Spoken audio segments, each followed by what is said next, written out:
Welcome to Book Summary Podcast, your gateway to personal transformation. Each episode delivers big ideas from the world's most impactful books on mindset, productivity, and success, all in just a few minutes. Ready to turn knowledge into action? Let's get started. Have you ever had that feeling like you're running hard on a financial treadmill, putting in the hours, doing all the things, but somehow you're not really getting ahead? That feeling of just treading water. Exactly. That sense that, your money's kind of calling the shots instead of the other way around. If that rings a bell, well, you're definitely in the right place today. We're going deep on understanding that whole relationship. We're really setting out on a journey here, digging into personal finance way beyond the usual quick tips or, the latest fads. This whole deep dive is grounded in a real classic. Your Money or Your Life. Ah, yes, a foundational text for so many people. Absolutely. It's a book that's been around for decades, but it offers this, almost revolutionary way to think about money, how we interact with it, and ultimately, how we can use it to build a life that's genuinely fulfilling. And importantly, financially free. It's not just about pinching pennies. No, not at all. And that shift in perspective is precisely why it keeps getting talked about, why it feels so relevant, even now. Lynn Twist, who wrote The Soul of Money, she pointed out that so many finance books just rehash the same old tactics. Right. The same tips over and over. Exactly. But Your Money or Your Life, it just moves past that. It tackles the big stuff. Fundamentally changing how you think about money, how you relate to it, and crucially, how you use it to support what you actually value. It's less about just stacking cash, more about living. Precisely. It focuses on those things that make pretty much everyone happier. Good friendships, your health, being part of a community, using your creativity, feeling like you're actually in control of your life. These things bring richness, real richness, no matter your income. It's about quality of life, not just quantity of stuff. And right at the core of what we're getting into today is this problem that, a lot of us fall into without even realizing it.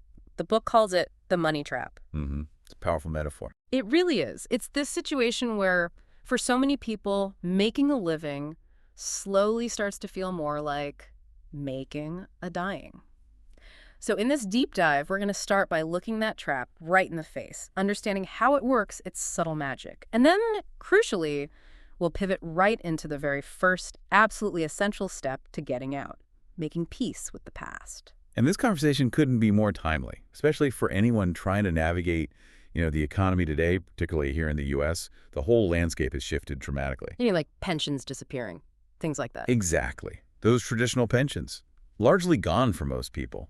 We've moved into what some call a you're-on-your-own economy, a yo-yo-yo economy. Think about young folks entering the workforce now. Yeah, often with mountains of student debt. Right. Saddled with debt, and even a college degree doesn't guarantee you'll make enough to cover basic living costs, let alone save for retirement way down the line. But the real beauty of the tools we're talking about today, the ones from Your Money or Your Life, is that they're truly universal. So not just for young people or older people or rich people. Not at all. They're for absolutely anyone, any age, any income level, any situation who earns money or spends money and who genuinely wants to figure out what enough means for them. Yeah. To live life on their own terms, not just chase the next dollar. Okay, so here's the plan for this deep dive. First up, we're going to really investigate this money trap. We'll unpack how it tightens its grip on our daily lives, how it kind of messes with our priorities without us noticing. Getting clear on the problem first. Exactly. Once we've got that clarity, then we roll up our sleeves for step one of the program, making peace with the past. And this isn't just like prep work, it's profound. Think of it as financial archaeology. I like that, digging into your own history. Yeah. Getting crystal clear, non-judgmental clarity on where you've actually been, financially speaking, confronting the history, laying a really solid foundation for where you truly want to go. Yeah. It's a vital piece of self-discovery. It might be challenging, sure, but ultimately, incredibly freeing. Okay, let's start by painting a picture, maybe one that feels a little too real for some of us. What does this money trap actually feel like day to day? The source material calls this routine making a dying, which is pretty stark. It's meant to be jarring, I think. to make you pause. It does. You know the drill, right? Alarm Yeah. goes off, 6:45 a.m., maybe earlier. Still dark out. You drag yourself out of bed, maybe grab your phone first thing, shower, get dressed in whatever counts as your work uniform. The daily armor. Yeah. Maybe you grab some coffee, a quick bite if you're lucky. Then it's gathering the stuff, the mug, the briefcase, lunch bag, and bracing yourself for the commute. Ugh, the commute. Whether it's squeezing onto a train or sitting in bumper-to-bumper traffic. Right. Watching those precious morning minutes just evaporate. And then you get there, the workday, 9 to 5, maybe way longer, dealing with the boss, maybe that one difficult coworker. We all know that coworker. Right? The inbox that never empties, the impossible deadlines, that constant low-level pressure to just look busy even if you're not. Clock watching, maybe sneaking glances at social media. Totally. Holding your breath when you hear whispers of restructuring, breathing a sigh of relief when it's not you this time. Taking on extra work, maybe biting your tongue about something that doesn't feel quite right, but you go along with it. The compromises we make. Yeah. Another forced smile. Then 5 o'clock hits, finally, and it's the reverse commute, just as draining. You get home, try to muster energy for your family, maybe throw dinner together, post a nice picture of it. Got to maintain the image. Eat, zone out in front of the TV, answer one last urgent email from work, and then just collapse, hoping for 8 hours of blessed oblivion before you do it all again. Does any part of that sound familiar, that kind of relentless, often joyless rhythm? It's a powerful and pretty bleak picture. And what the book really drives home is the psychological hit this takes. The authors ask this really pointed question. How many people have you seen who are more alive at the end of the workday than they were at the beginning? Wow. That's a tough question. It is. Do we honestly come home from making a living with more energy, more zest for life? Yeah. Or is it the opposite? Usually, if we're being honest, we're drained, physically, emotionally wiped out. Yeah, totally depleted. So what do? We reach for easy ways to decompress, right? Binge watching something, endless scrolling, maybe having a drink or two, anything to kind of numb the stress, escape the mental exhaustion for a bit. But the book argues this isn't really living. It's this slow creep, this cycle where our health, our relationships, our sense of purpose, our actual joy, it all gets gradually worn down by the very thing we call making a living. It's like this hidden national crisis masked as just normal life. And it goes even deeper than just being tired, doesn't it? We start to tie our whole identity, like who we are, to our jobs. The book calls this jobism. Think about it. When you meet someone new, what's usually one of the very first questions? So what do? Almost inevitable. Right. And how do you feel when you answer that? Is it pride? A little bit of shame, maybe? Do you feel like you're ranking yourself against them, consciously or not? Ever feel tempted to, jazz up your job title a bit, make it sound fancier than it is? Such a powerful cultural thing, isn't it? Jobism really captures that hidden hierarchy we have in our society, especially here in the U.S. We often measure people's worth and our own by these external things. How big the paycheck is, how fancy the title, the house, the car. Yeah. Even where the kids go to college. Yeah, it's all about the status symbols. Exactly. Yeah. And it means that roles that are actually vital, like being a stay-at-home parent raising kids or a dedicated teacher shaping minds, sometimes they get implicitly devalued compared to, say, a high-flying corporate executive. Even though they're arguably doing incredibly important work. Absolutely. And this isn't just a feeling. There's data. An OECD study found almost 12% of Americans work 50 hours or more per week. That's way higher than many other developed countries. And another study around the same time found less than half of Americans were actually satisfied with their jobs. Less than half. Wow. Yeah. So the book calls it a national disease, this widespread unhappiness and lack of fulfillment tied directly to how we earn money. We're working more, working harder, but somehow enjoying life less. It's a paradox. Okay, so we're grinding through the week, making a dime, feeling maybe a bit defined by our jobs. And where does that lead us on the weekend? Straight into what the book calls the weekend consumer paradox. The escape hatch, supposedly. Right. After 5 or 6 days of the grind, what's the instinct? Saturday becomes this whirlwind of errands, like dry cleaning, car stuff, fighting the grocery store crowds, complaining about prices. Yeah, weekend chores list. Totally. Yeah. And then maybe off to the mall. You go in planning to buy just one thing, maybe a book. Uh-oh. Famous last words. Exactly. You walk out with 2 books, maybe a suit that was on sale, shoes to match, new clothes for the kids, all charged, naturally. Naturally. The plastic comes out. And then maybe home for yard work, which somehow turns into a trip to the garden center for one tool. But you come back with that, plus 3 flats of flowers and new pots, the toaster breaks. Off to the big box store. And you leave with the toaster and shelves and paint samples. For a project you might never even start. Dinner out feels like you earned it. Sunday morning you want pancakes, but oops, out of flour. Quick trip to the store means Impulse buys, exotic frozen fruit, fancy coffee.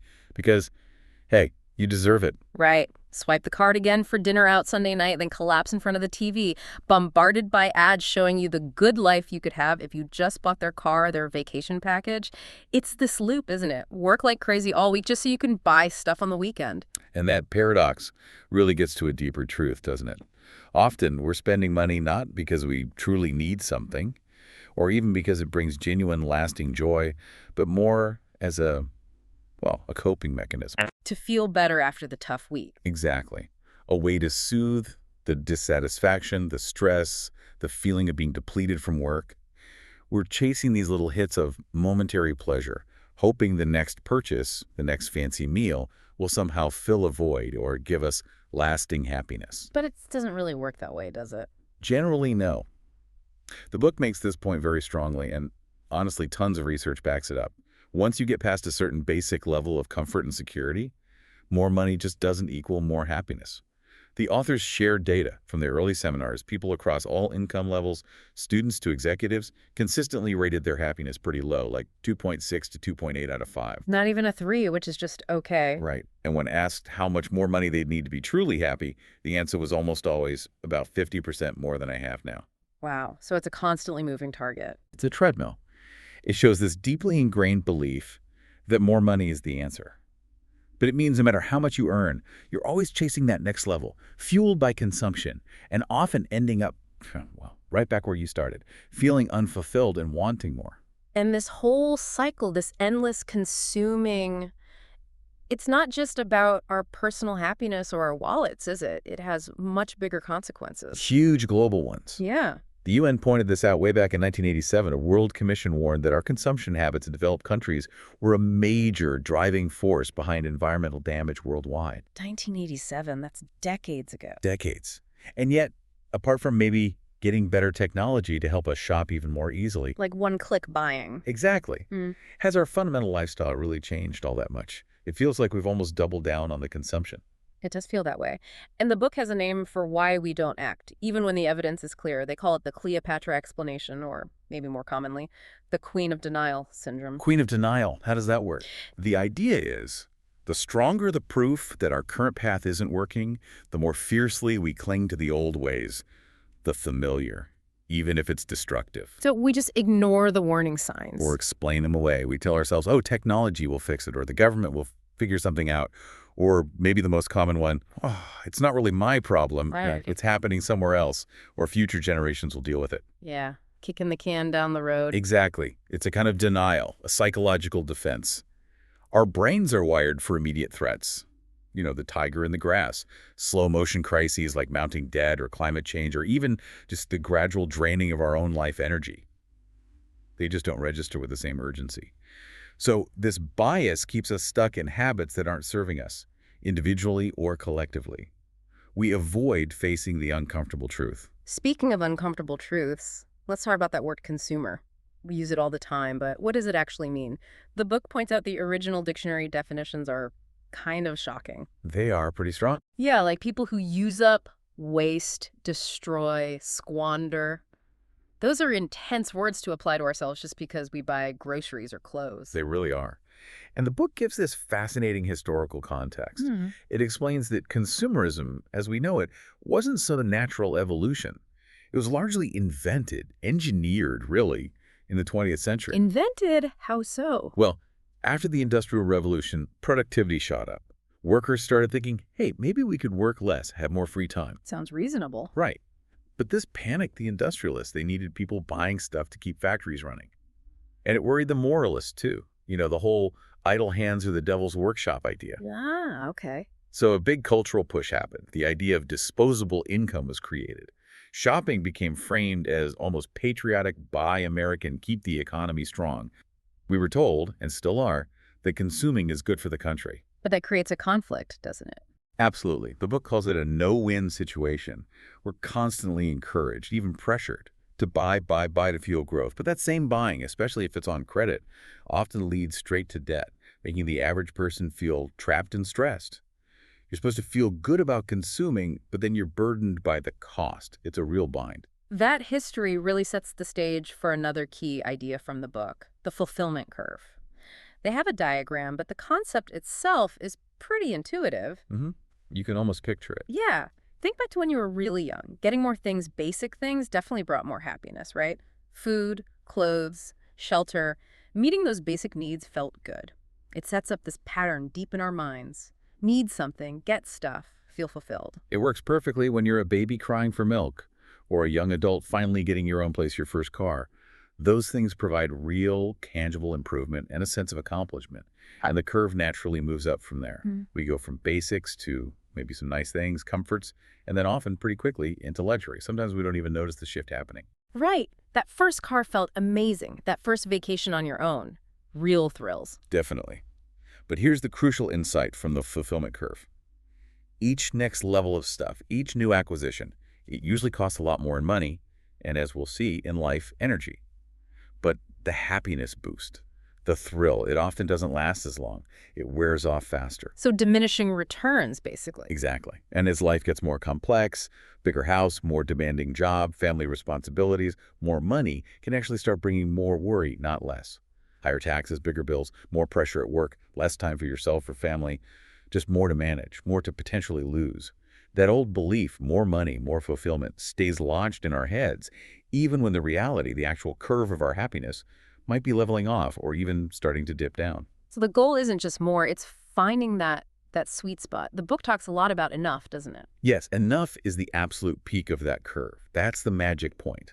And it's crucial to understand this isn't some fixed number someone else tells you. It's deeply personal. What does enough feel like, according to the book? It's described as this place of fearlessness, trust, honesty with yourself. It's about truly appreciating what money can bring into your life, genuinely enjoying it. It means having everything you truly need, a good amount of comforts, even some luxuries that genuinely add value to your life, but nothing extra, nothing that just weighs you down. Like things you bought on credit that you're still paying off and barely use. Precisely.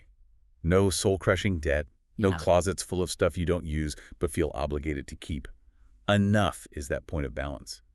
Peace, contentment, where your stuff serves you, not the other way around. And that idea of nothing extra is so important because anything beyond that peak of enough, the book calls it clutter. Clutter, not just physical mess. No, it's broader than that. Clutter is anything excess that doesn't truly serve you, but still takes up space, physical space in your home, mental space in your head, financial space on your balance sheet, and letting go of that clutter.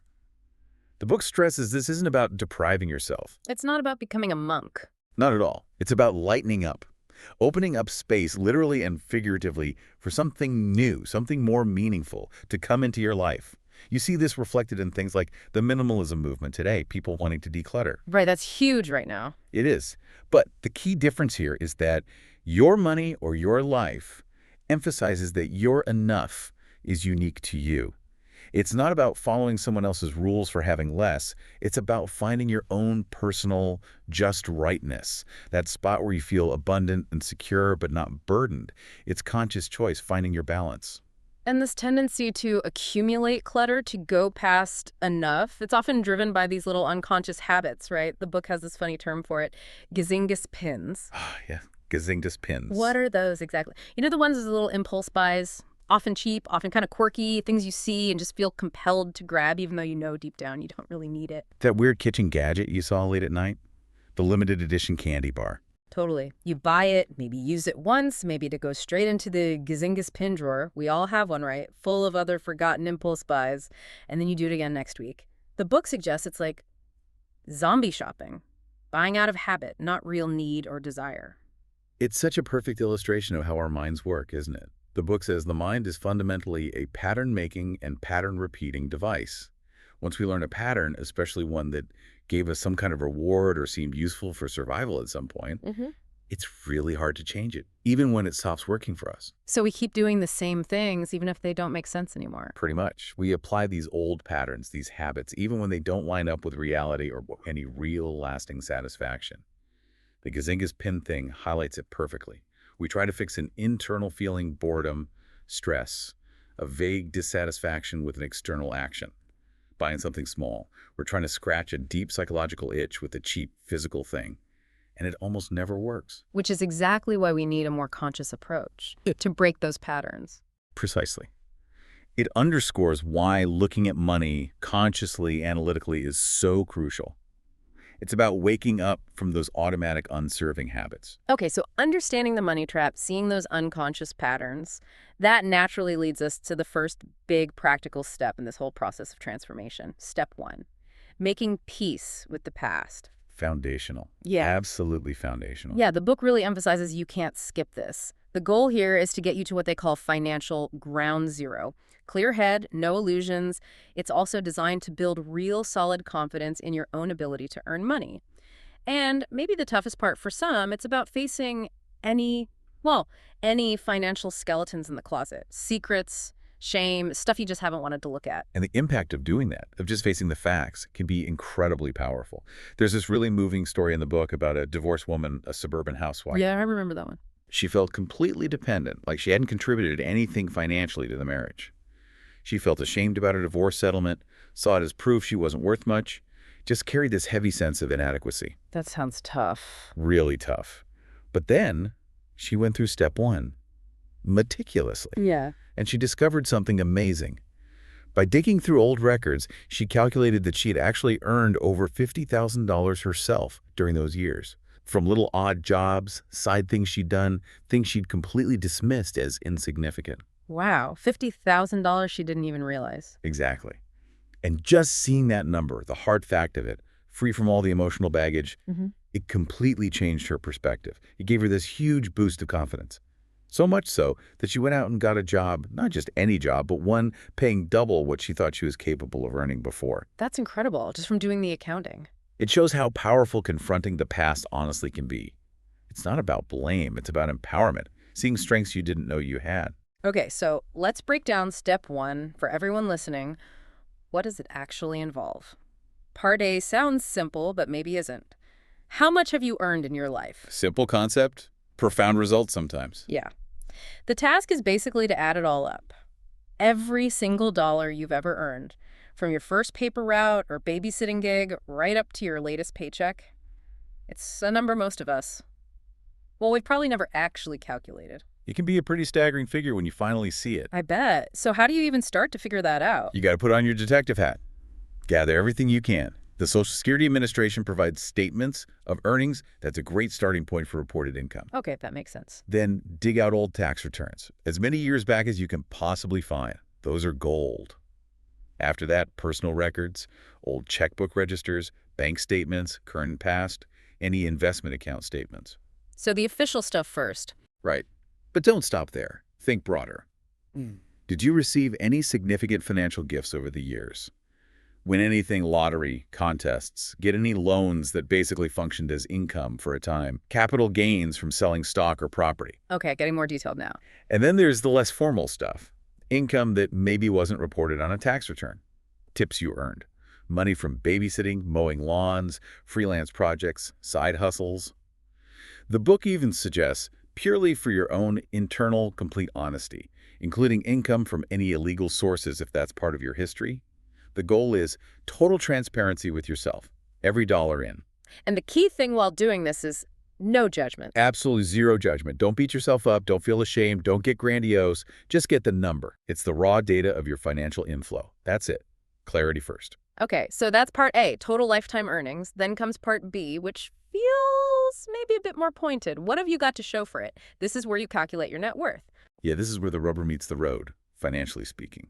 After all that money came into your life, what's actually left? Tangibly. The book admits this question can sound a little harsh, almost accusatory. It can. Like, where did it all go? Yeah. But the intention isn't to make you feel bad. It's about achieving what they call financial integrity. A clear-eyed, honest look at your current financial reality. No hiding. And this part, calculating net worth, this can definitely be the most surprising, maybe the most emotional part of step 1. Net worth is simple. Assets minus liabilities. What you own minus what you owe. Sounds straightforward. The calculation is, but the results can be Well, revealing. You might find you have more debt than you realized, or fewer assets than you thought. That could be tough news, but it's necessary. On the flip side, some people are pleasantly surprised. They discover they're actually in a much stronger position than they assumed, closer to financial independence than they ever dreamed. It happens. Okay, so let's get into the nitty-gritty. Assets first. What counts? We start with fixed assets. Big stuff.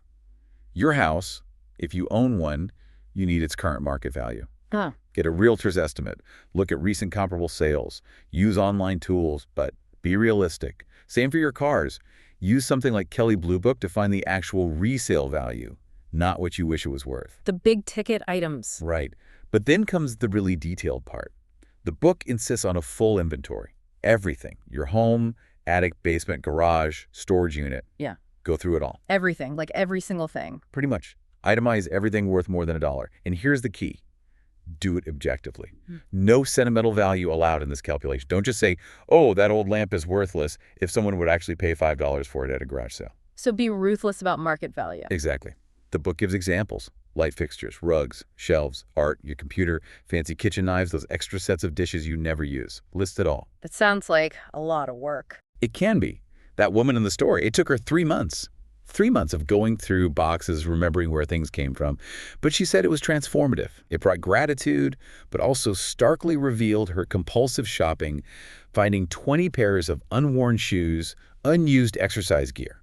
So it's not just numbers, it's confronting your habits. Absolutely. It's about the real value, what things are actually worth if you sold them today. Not what you paid, not what they mean to you emotionally. It's a reality check on your material possessions. Okay, after fixed assets, you list your liquid assets. Things easily turned into cash. Like money in the bank. Exactly. Cash you have on hand, checking accounts, savings accounts, money market funds, also investments, stocks, bonds, mutual funds, and any valuable collectibles, coins, stamps, art, gold, silver. Got it. Anything else for assets? Yes, receivables. Money owed to you that you realistically expect to get back, like a loan to a reliable friend or security deposits you've paid for rent or utilities. Okay, so that covers the plus side of the equation. Now, liabilities, what goes there? Liabilities are simple. Everything you owe. Money, goods, services, any obligation. Start with the big ones. The remaining balance on your mortgage, your car loans. Okay. Then all other consumer debt. Personal loans from a bank, money borrowed from friends or family. Be honest here. Credit card balances, the book really highlights these, as they make unconscious spending so easy. Yeah, those balances can creep up fast. They sure can. Don't forget, student loans are a huge liability for many. And any unpaid bills lingering around, medical bills, dental bills, anything outstanding. Total honesty is crucial here. Every single debt. All right, so you've gathered all the asset numbers, fixed and liquid, and all the liability numbers. Then what? Then the math is simple. Add up your liquid assets and your fixed assets.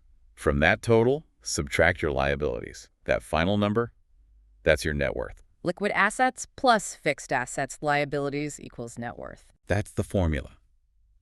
And that number, the book says, in the most concrete material sense, that's what you currently have to show for all your lifetime earnings.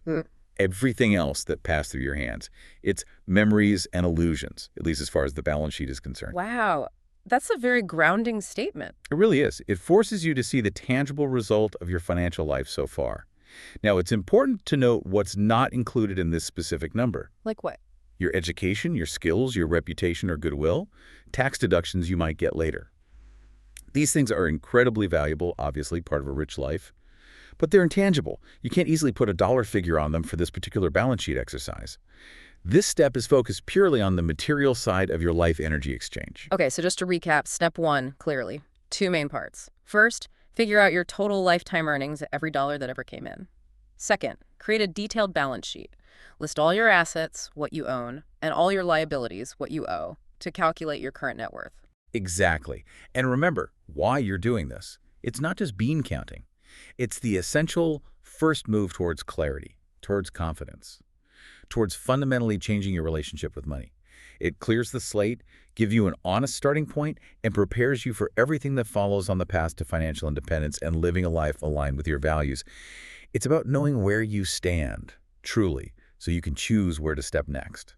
Okay, having gone through that intense process of looking back, of making peace with the past, now we can start looking forward. And there's this core idea, this magic key, the book calls it, that really unlocks the rest of the program. It changes everything once you grasp it. It's the simple but profound statement: money is something you trade your life energy for. Just letting that sink in. Money equals your life energy. That reframes, well, everything. It absolutely does. And Joe Dominguez, one of the original authors, had this really dramatic way of illustrating it in his workshops. He'd hold up, say, a $100 bill, look at it, maybe crumple it a bit, and then ask people, what is this? What did people usually say? The standard answer is right.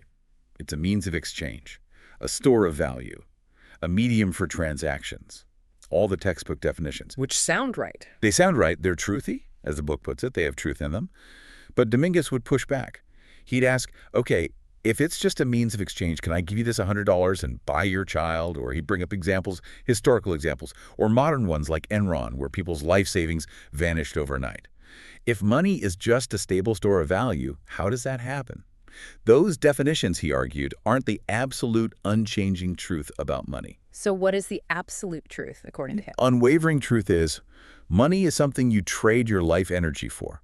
You sell your time for money, period. That shift makes your time, your limited hours on this planet, your actual treasure. Your life energy. Exactly.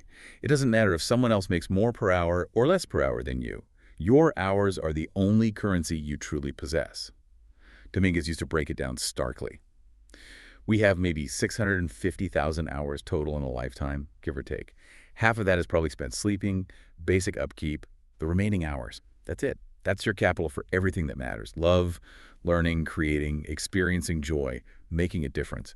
And you trade chunks of that precious, finite resource for money, for that $100 bill, which itself is just paper until you trade for something else. It really makes you think about the exchange. Wow.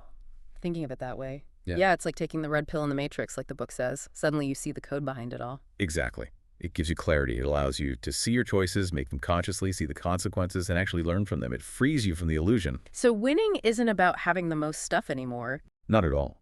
Winning becomes about having precisely what you need, nothing in excess, and being able to stop playing the game at will. It's about optimizing your life energy, your time, for what truly matters to you. It's about regaining control over your most valuable and only truly limited resource. Okay, so if money equals life energy, that fundamental truth, it sets up the next step perfectly, doesn't it? Which we'll dive into fully next time. It flows directly from it. If money is your life energy, the obvious next question is, where is it going? Right. How am I actually spending this life energy, making the invisible visible? And that's exactly what step 2 is designed for. It's called being in the present, tracking your life energy.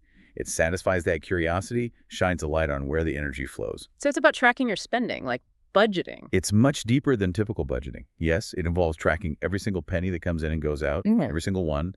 But the goal isn't just to see where the dollars go. It's to figure out your real hourly wage. Real hourly wage. How's that different from what's on my paycheck? Because your paycheck doesn't account for all the hidden costs of having that job.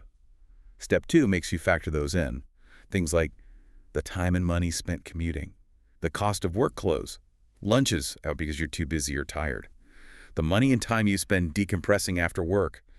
Maybe that's drinks, maybe it's shopping, maybe it's just hours zoned out. Even the cost of work-related stress or illness. Wow, okay. You add all that time and money cost back in. You subtract it from your earnings effectively. It reveals your true life energy to earnings ratio. And honestly, many people are absolutely shocked when they calculate it. Their real hourly wage, the actual life energy they get to keep per hour worked, is often way, way lower than they thought. It's an eye-opener about the true cost of their job. So what does this all mean for you listening right now? It means by doing this tracking, you're about to get this incredible power, real control. You'll start seeing the true cost of things, not just in dollars, but in hours of your precious life energy. It shifts everything. You move from just kind of vaguely justifying your spending to making really conscious choices based on, is this worth X hours of my life? Yeah, that's powerful. Knowing the true cost lets you decide if the trade-off is actually worth it for you. Hashtag tag outro. Wow, that brings us to the end of this part of the journey. We've really dug deep today, haven't we?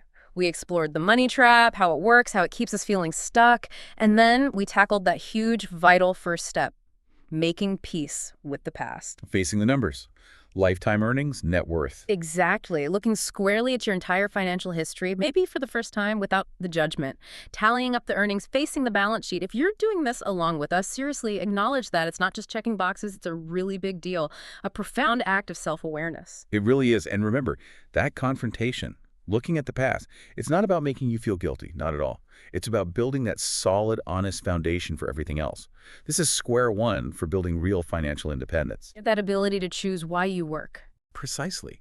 Working because you want to, because you love it, because it contributes something meaningful. Not just because you have to pay the bills that week. It's about breaking free from that illusion that just buying more stuff is the path to happiness, and instead focusing on defining what enough truly means for you. That's where the real power lies.